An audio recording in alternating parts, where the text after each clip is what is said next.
Dear President Vladimir Putin, I'm so sorry that I was not your mother. If I was your mother, you would have been so loved, held in the arms of joyous light. Never would the stories plight the world unfurled before our eyes, a pure demise of nations sitting peaceful under a night sky. If I was your mother, the world would have been warm. Lady, I'm gonna be real with you. If you were his mother, it'd be so much of a detriment because the lack of awareness that you have and the same out of touchness that you have would transfer over to him, and we'd get some sort of weird dystopia where everybody's getting progressively dumber and think things like food magically appears on shelves at grocery stores.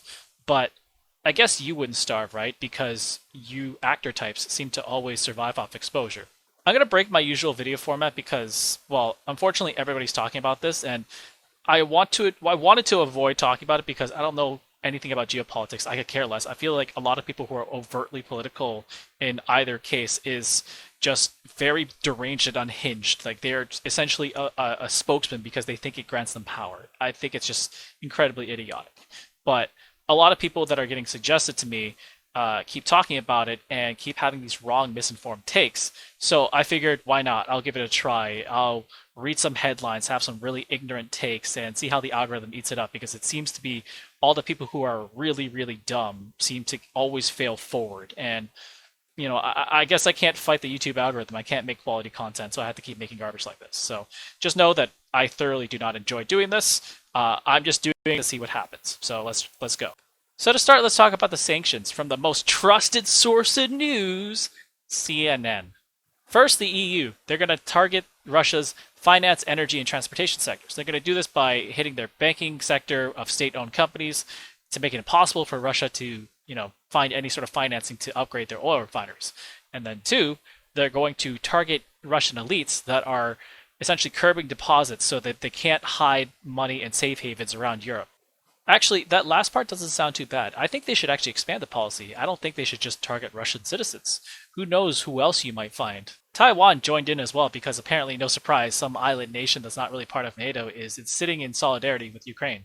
The UK, same deal, monetary and asset freezes, basically going full, trying to stop them from raising any money outside of Russia and anybody associated with them, with the possibility of them taking them out of SWIFT, which I have a comment about later on in the video. Finally, the only place that matters, the US. Biden said he would limit them by imposing restrictions on semiconductors, telecom, encryption security, lasers, sensors, navigation, avionics, and maritime tech, as well as sanctioning their banks and companies from raising money in the US, as well as for their sympathizers and associates that are allied with them, with the possibility of also taking them off SWIFT. I find it crazy how these countries are so swift to move for other countries, but when it comes to their own country, chaos is welcomed and encouraged. I think it's great. The G nations are all acting to save these small underdog countries. Go, G nation! In the day and age that we live in right now, where everybody's getting progressively dumber, they don't understand basics. I'm going to tell you how all these sanctions are going to fail and how they're incredibly stupid. So the first thing was when the MOEX, their stock market, was crashing, they stepped in and froze the market. And then when the ruble started crashing, they basically stopped people from being able to trade the ruble only to the short side. You guys can guess what happens when you can only trade one side. And here's the thing with that. It's not exclusive to just Russia. All nations have this type of ability.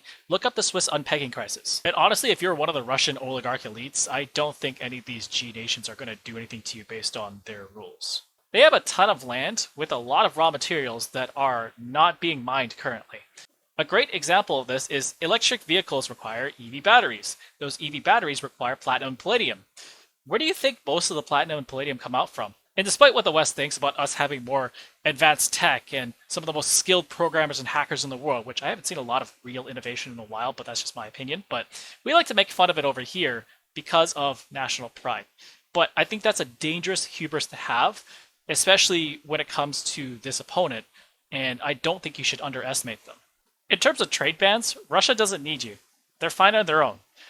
Unless you're Germany, who imports 50% of their nat gas from Russia. You're going to be eating a lot of cold food and sending a lot of smoke signals, and that's just one EU nation that imports Russian oil.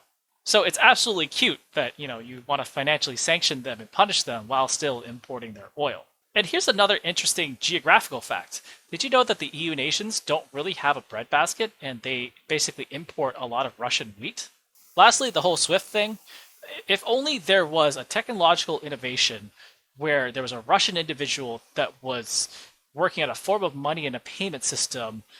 I mean, like, I don't think it's possible because, how inept Russia is with technology. It's not like they can create their own system by copying this guy or just outright taking that system itself. A lot of the headlines read the same to me. Basically, bad, crazy Russian man, bad. And then the body of the text reading something like, big bully Russian man, bully Ukraine, he a very bad man.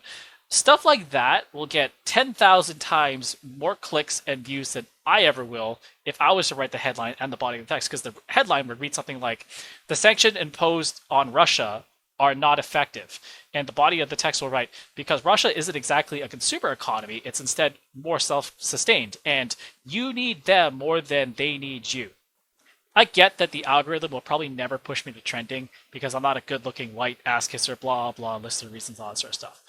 But if people want that type of news headlines of me just writing, big bully man bad all day, I got a Patreon down below. But just remember, just because you read a headline doesn't mean you're smart. And just because you're a day trader doesn't mean you have to trade every single day.